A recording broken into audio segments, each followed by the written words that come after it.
You see my screen? Yep. Looks good. Good. So, this was requested by one of you. This is Anguttara Nikaya 4.24, the Kaleka Sutta, or the Kaleka Sutta. And this is the Bhikkhu Bodhi translation. So I think you guys are all aware of the new group that everybody's getting part of. So if there are any requests for suttas to be studied and read and explored, and then you can just make a request and let us know. So let me start here.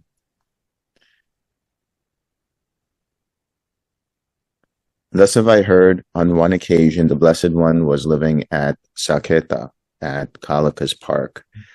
There the Blessed One addressed the bhikkhus. Bhikkhus, Venerable Sir, the bhikkhus replied.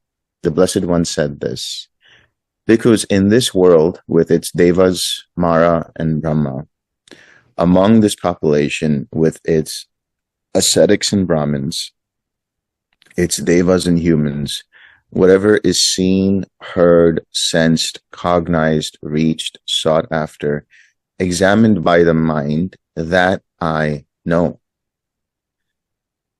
Bhikkhus, in this world, with its devas, Mara, and Brahma, among this population, with its ascetics and Brahmins, its devas and humans, whatever is seen, heard, sensed, cognized, reached, sought after, examined by the mind, that I have directly known. It has been known by the Tathagata, but the Tathagata did not become subservient to it. This is a very important statement. So here the Buddha is saying, whatever is there in terms of being experienced through the sense basis, through the process of cognition, through all the limits of samsara, so to speak, through all experience, the Buddha says and claims that he knows that. He has seen the furthest reaches of what the eyes are capable, the ears, the nose, the tongue, the body is capable of, what the mind is capable of. What the mind is capable of is the process, is just beyond the process of thinking and conceptualizing. The mind can do many more things insofar as the siddhis are concerned, insofar as experiencing jhanas are concerned, insofar as becoming liberated. And so the Buddha has known that, and then he says he has directly known that. So one is to understand and see or know on an intellectual level, but the other is to be able to actually experience it for oneself, to be able to see for oneself the limits of samsara, and that is the links of dependent origination, that is the Four Noble Truths, and that is the ultimate siddhi, so-called siddhi. You know, we have all of these ways of doing things through so-called psychic faculties, like being able to use the divine eye, being able to use the divine ear, knowing one's past lives, seeing the arising and passing away of beings in different realms, all kinds of things, telepathy, and moving from one place to the other in an immediate moment, and all these fanciful things that are possible. There's a potential for that to happen. But the Buddha lists that the greatest psychic faculty of all is the destruction of the taints. And when the taints are destroyed, the mind doesn't need any other psychic faculties. It is just free of all the limitations of samsara, vis-a-vis ignorance, conceit, and craving. So he says it has been known by the Tathagata, but the Tathagata does not become subservient to it. So one understands it, or he understands it, he sees it, he experiences it, but he does not get subject to it. He is not subject to it. He is independent. And it's interesting, he uses the word tathagata to refer to himself. Tathagata means, so tata is that, that, what we call that is suchness, tathata, which is the realization and experience of emptiness. It's the realization of nibbana for oneself. And he has gone there to the farthest reaches, to the other shore, and come back. So gata means to go, and agata means to come back. So it could be the thus gone one, or the thus returned one, insofar as tathagata means. So it's tathagata. And really what he's pointing out at is that he has experienced it, he has seen it for himself, and he has understood that all of this is an impersonal process. And therefore his mind doesn't become subject to the fetters of craving and ignorance and conceit. His mind is free from that, and it is not rooted in greed, hatred, and delusion. He has what is known as the akupa ceto vimutti, which is the unshakable liberation of the mind. And I've done a sutta on this before, the Godata Sutta, where we talk about this, that the unshakable liberation of mind is that which is the immeasurable, because greed is a maker of measurement, hatred is a maker of measurement, delusion is a maker of measurement. It is the signless liberation of the mind, because greed can be a maker of signs, hatred can be a maker of signs, and delusion can be a maker of signs. And it is the liberation of mind through nothingness, because greed is a something, hatred is a something, and delusion is a something. But the mind also is liberated through emptiness, insofar as the mind is empty of greed, empty of hatred, empty of delusion.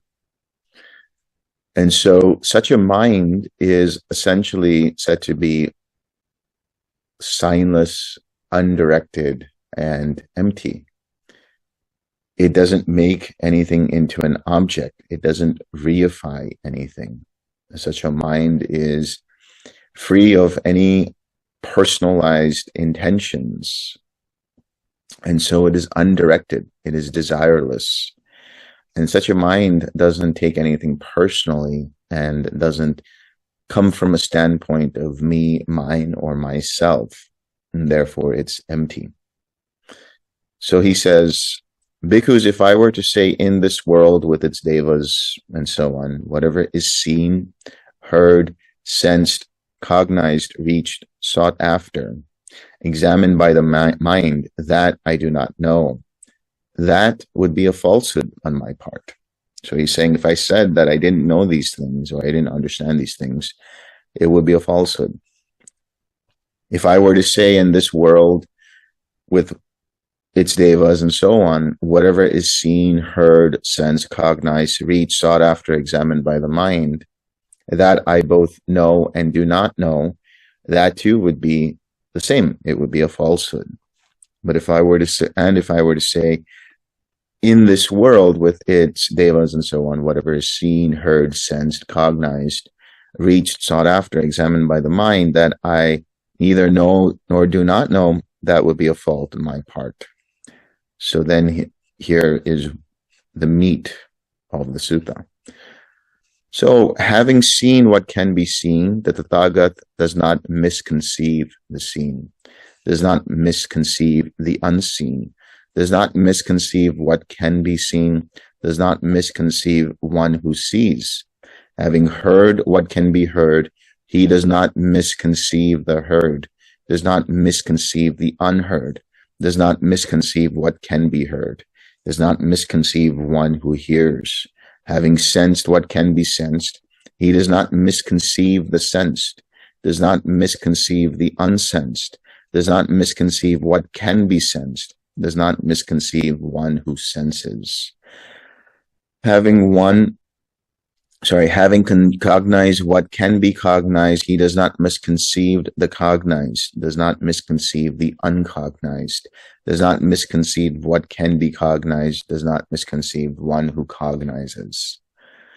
This is the crux of the sutta. Conceive and misconceive. Here they are kind of used synonymously, or it could be inferred from this that what we're talking about is the mind that conceives. And the word conceive is related to the word conceit. And conceit comes from the Pali word mana. And mana really means to measure. So such a mind that has conceit in it will measure things up in relation to what is being experienced. And it happens implicitly, intrinsically. It's not something that one might consciously do so. And so we talk about, comparison. And we always say comparison is the thief of joy. And once you have that sort of comparison of I'm here and that person's there, or I'm here and I should get there, right? So here the Buddha is talking about in terms of the seen, in terms of the heard, in terms of the sense. So he's talking about all the sense bases.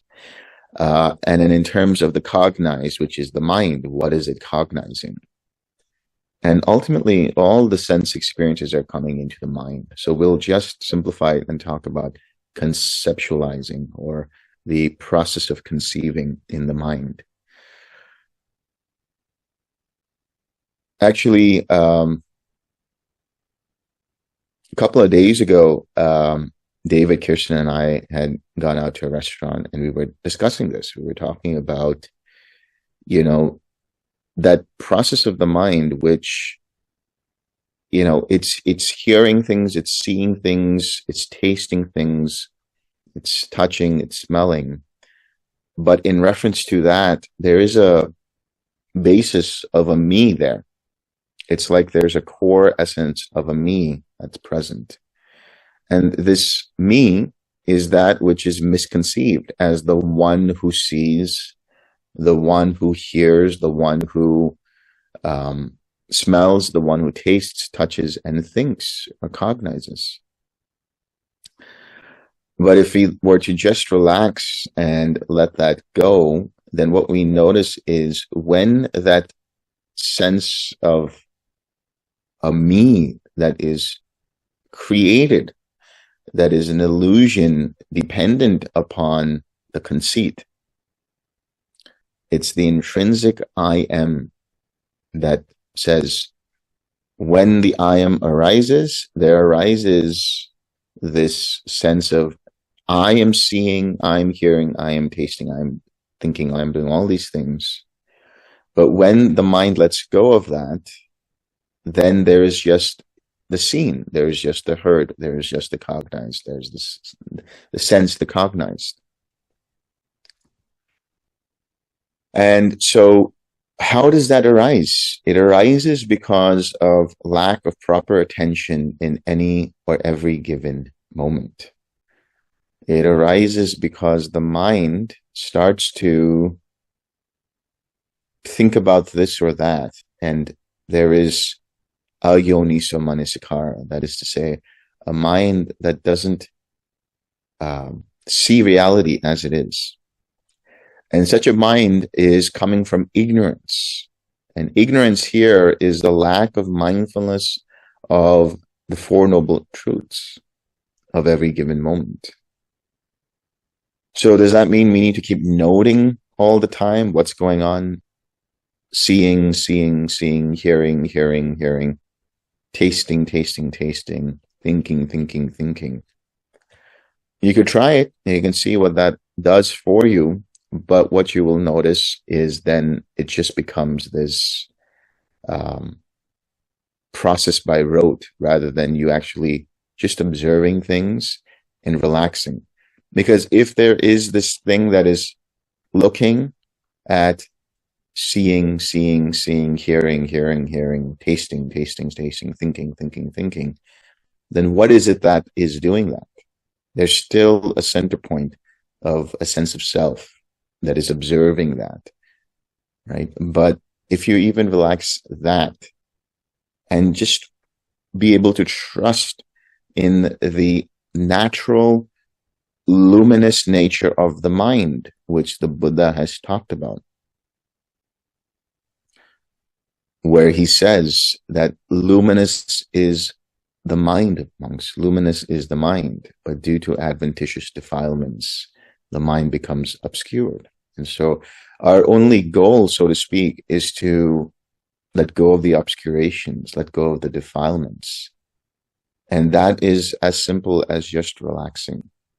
Relaxing into any experience and relaxing any subtle tension of the desire to control the experience, the desire to make the experience mine, the desire to be the one who is experiencing it. And whenever the mind notices it, it relaxes it, it lets it go.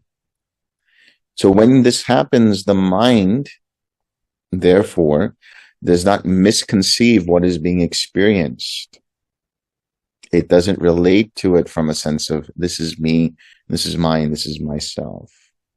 It does not misconceive what is not experienced, right? So in that moment, there is no conceit present. It does not misconceive what can be experienced. It does not misconceive that there's one who experiences. There's just a process of experience going on. And you know, you could try this right now in this moment. If you just let the mind relax, notice where the inkling of I comes. Notice it as a thought. This is me, or the thought of I. And if you relax that, there's that clear space. It's the sky mind. It's the blue cloudless sky that is the experience of the signless. The mind doesn't objectify anything, doesn't reify anything, because there's no one there to objectify. It's just the process. The mind doesn't have an intention towards controlling something. It is just desirelessness. The mind remains, it stops. It stops trying to do anything. And the mind is empty of any sense of conceptualizing from a sense of self, from a sense of this is me, mine, or myself. It is just mind, pure mind, luminous, naturally aware, free of any kind of ignorance, craving, or conceit. And this is natural mindfulness. It's not a mindfulness that is fabricated in I have to be aware of thinking, seeing. It's just the purity of mindfulness due to equanimity, which is dependent upon just relaxing. And the mind becomes naturally collected in whatever is happening.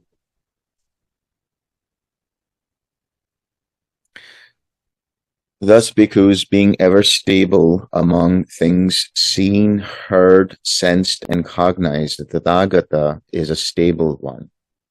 And I say there is no stable one more excellent or sublime than that stable one. And then he breaks out into verse. Amid those who are self-constrained, the stable one would not posit as categorically true or false anything that is seen, heard, or sensed, clung to and considered truth by others, since they have already seen this dart to which people cling and adhere, saying, I know, I see, it is just so. The Tathagatas cling to nothing. Another way of looking at it is that there is no desire to reify to the point of saying that this is the ultimate truth. or that this is categorically true or categorically false. This can be very nuanced, because a person looking at this could look at it as, oh, is this talking about eel wriggling? Are we saying that this is neither true or false? What are we doing? We're not putting a position on anything. What we're saying is we're letting go of all views altogether. We're letting go of any kind of establishment of an opinion about something. Because when you relax that conceit and the mind is completely naturally aware, naturally mindful, naturally collected, it doesn't have an opinion about anything. It doesn't have a viewpoint about this or that. It is just pure experience. So to call it false or call it true comes from a conceptualizing standpoint, a process of papancha, which is proliferation of concepts, proliferation of opinions and views. Instead, amid those who are self-constrained, which means those who are caught up in the sense of self, the stable one, the one who has realized this, the Tathagata, would not posit as categorically true or false anything that is experienced, clung to, or considered truth by others. So it's not about like saying that this is false. It's realizing that things are arising dependent upon causes and conditions. When those causes and conditions are no longer present, those experiences go away. So in those moments, they are experienced, and in other moments, they pass away. And so this is the core essence of the Buddha's understanding of reality and what he teaches, that through causes and conditions, things arise, and when they are no longer present, they pass away. And this realization leads to the understanding, not just the intellectual understanding, but the actual experience of impermanence, which really, when we think about the Pali, it's really instability. And that's what conceit is. Conceit is the desire to find stability from a sense of self in an naturally unstable reality, in an unstable world. And so if we let go of that and understand the instability, the impermanence, we also realize that any intention coming from a sense of self ultimately leads to some kind of suffering, some kind of disappointment, some kind of ending of an experience. And so one becomes desireless naturally. And seeing everything as an impersonal process, even the sense of self coming up as dependent upon causes and conditions, the mind lets go completely, becomes disengaged from that, disenchanted, disengaged, dispassionate, and then is liberated from that experience. So then the mind just rests in that signless, undirected, empty space, which is the luminous mind. And so one clings to nothing. One doesn't cling to any views. One doesn't cling to any standpoint, doesn't cling to any opinions.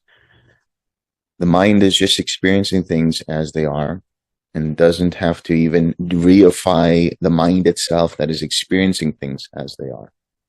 Doesn't reify it as, oh, it's the great luminosity, it's the this and that.